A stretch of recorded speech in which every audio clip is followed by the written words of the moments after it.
কতদিন হয়ে গেল শ্রীকৃষ্ণকে দেখিনি। আমিও এতদিন ওনার জন্যই অপেক্ষা করে আছি।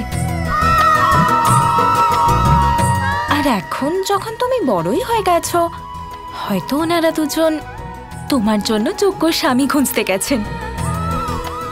ওনারা তোমার মনের কথা বুঝতে পারেন। বৌদি, তুমি কেন জ্বালাচ্ছ বলো তো আমাকে? আমি কোথাও যাব না। আর তাছাড়া তোমরা সবাই রাধাকে দেখেছো, শুধু আমিই দেখিনি। আমার তো খুব ইচ্ছে করে যে আমি রাধার সঙ্গে দেখা করব। আমি তো ওনার থেকে সেই গল্প আবার শুনতে চাই, যা আমি তোমার থেকে, বলরাম দাদার থেকে আর ভ্রাতা কৃষ্ণের থেকে শুনেছি। রানী রুক্মিণীর জয় হোক, আপনার সাথে কেউ দেখা করতে এসেছেন। এসো।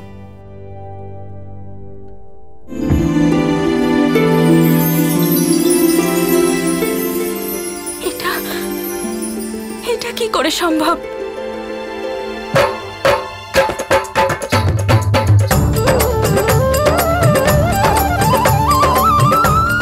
রাধা,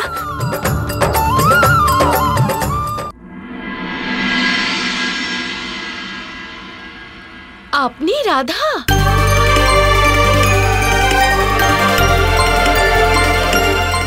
বৌদি, আমি কি কোনো স্বপ্ন দেখছি নাকি? আপনি সত্যিই রাধা? হ্যাঁ সখী।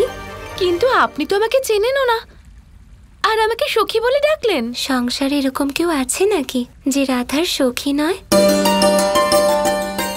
আপনি সত্যি একদম সেই রকম যেমন আমি শুনেছিলাম, রুক্মিণী বৌদির থেকে, বলরাম দাদার কাছে আর ভ্রাতা শ্রীকৃষ্ণের থেকে। আচ্ছা, কৃষ্ণ রুক্মিণী আর দাদার কাছে আমার কথা শুনেছ? কেন শুনবে না? ও হলো শ্রীকৃষ্ণ আর বলরাম দাদার প্রিয় বোন, আর আমার প্রিয় ননদ সুভদ্রা। দিন দিন, আমাকে দিন। না না সখী, এর কোনো দরকার নেই। আমাকে করতে দিন না। আর হ্যাঁ, আপনি এখানে যে কাজেই আসুন না কেন, সেটা শেষ হয়ে গেলেও আমি কিন্তু আপনাকে কোথাও যেতে দেব না। কিন্তু আমি তো এখানে তোমার কাজের জন্য এসেছি। কি কাজ? সেটা তো তোমায় এখন বলবো না। এর অর্থ হলো শ্রীকৃষ্ণ শীঘ্রই আসতে চলেছেন। কিন্তু বৌদি, তুমি কি করে জানলে যে ভ্রাতা কৃষ্ণ এখানে আসছেন? কারণ রাধার আগমন, এর অর্থ হলো শ্রীকৃষ্ণের আগমনও শীঘ্রই হবে। কিন্তু মামা, আপনি তো বলেছিলেন যে শ্রীকৃষ্ণ সব সময় 2 কদম এগিয়ে থেকে ভাবেন। সেই জন্যই তো আমাদের সুযোগ এসেছে পেছন থেকে ওনার ওপর প্রহার করার। শেষ চাল, আর সব থেকে বড় চাল খেলবে এবার তোমার মামা।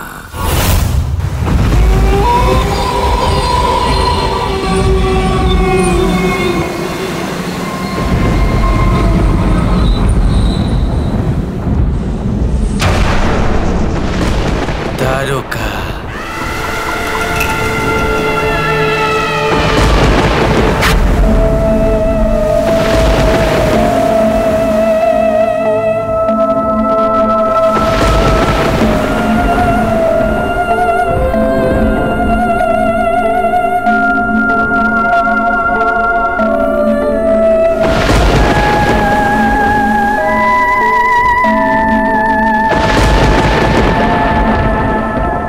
মহারানীর জয় হোক। দ্বারকাধীশ শ্রীকৃষ্ণ এসে গেছেন।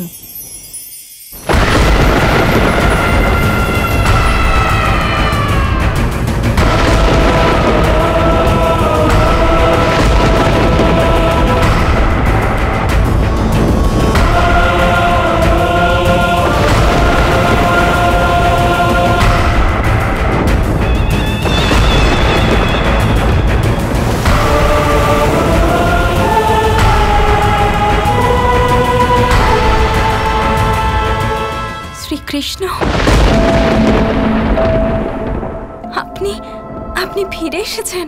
রুক্মিণী, তোমার সাথে পরে কথা বলছি, এখন রাধার সাথে কথা বলা দরকার। কোথায় আছে রাধা?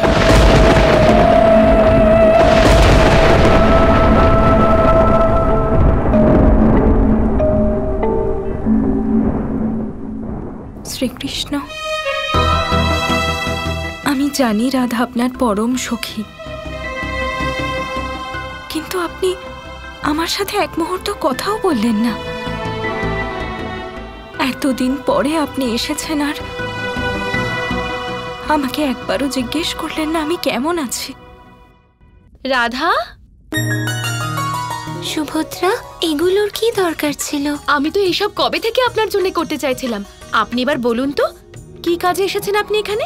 দেখো, একটু ধৈর্য ধরো, সময় হলে আমি স্পষ্ট করে সব বলে দেব, ঠিক আছে?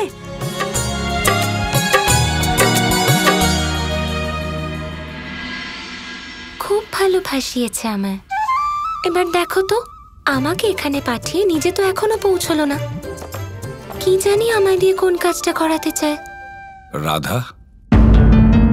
এই রাধা আবার কে? যদি কৃষ্ণ ধনুক হন তাহলে রাধা হলেন তার ছিলা ভাগ্নে, এই কুটিল কৃষ্ণ। কোনো না কোনো ভাবে রাধাকে কাজে লাগিয়ে সুভদ্রাকে আমাদের বিরুদ্ধে করার চেষ্টা করবে আর নিজের ইচ্ছা পূরণ করবে। তোমার মামার চাল অনুযায়ী রাধার সাথে দেখা করতে কৃষ্ণই যাবে। রাধা, তুমি এসে গেছো কৃষ্ণ।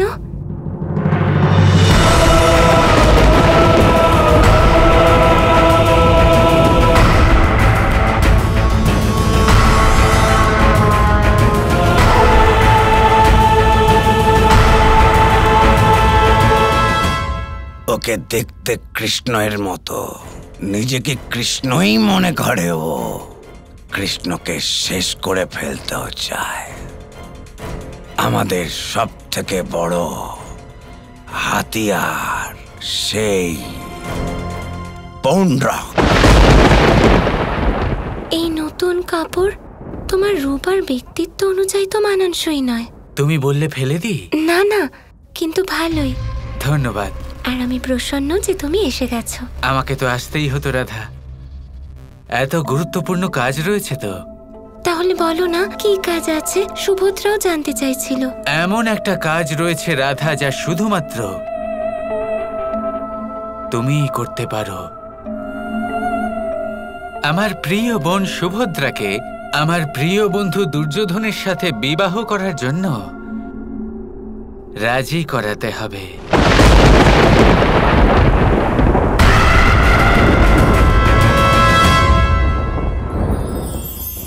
এই বৃক্ষ দেখতে পাচ্ছেন?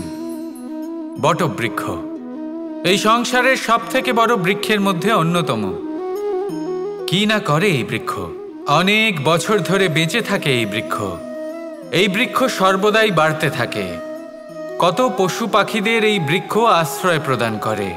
পথ চলতি পথচারীদের এই বৃক্ষ ছায়া প্রদান করে, আশ্রয় প্রদান করে, বিশ্রাম করার জায়গা দেয়, শীতল ছায়া দেয়। বটবৃক্ষ সংসারের সব থেকে বড় বৃক্ষদের মধ্যে একটা বৃক্ষ। এই বৃক্ষের বীজ সর্ষে দানার থেকেও ছোট হয়, কিন্তু তা মাটির মধ্যে সমাহিত হয়ে যায়, নিজের খোলসকে ভেঙে প্রথমবার অঙ্কুরিত হয়। আর তারপরে আস্তে আস্তে আস্তে একটা ছোট্ট বীজ একটা বিশাল বটবৃক্ষে পরিণত হয়। জীবনে যদি সাফল্য পেতে চান তাহলে এইভাবেই এগোতে হবে। ছোট ছোট পদক্ষেপের দ্বারা এই পথ চলা শুরু করতে হবে। সেই জন্য ছোট কাজ করতে কখনো সংকোচ করবেন না, ছোট কাজ করতে কখনো লজ্জা পাবেন না। যদি এই ছোট ছোট কাজ পূর্ণ নিষ্ঠা দিয়ে, পূর্ণ মনোযোগ দিয়ে, সততার সাথে করতে পারেন, তাহলে এই ছোট কাজের আকার বাড়তে থাকবে। তাই কাজগুলিকে কাজের মতোই দেখতে শুরু করুন। ছোট কাজ বা বড় কাজ এরকম ভাববেন না। তাহলে কর্ম করতে থাকুন। জীবনে আপনার অস্তিত্ব বটবৃক্ষের থেকেও বড় করে তুলুন। তাহলে আসুন আর আমার সাথে ভালোবেসে বলুন, রাধা রাধা।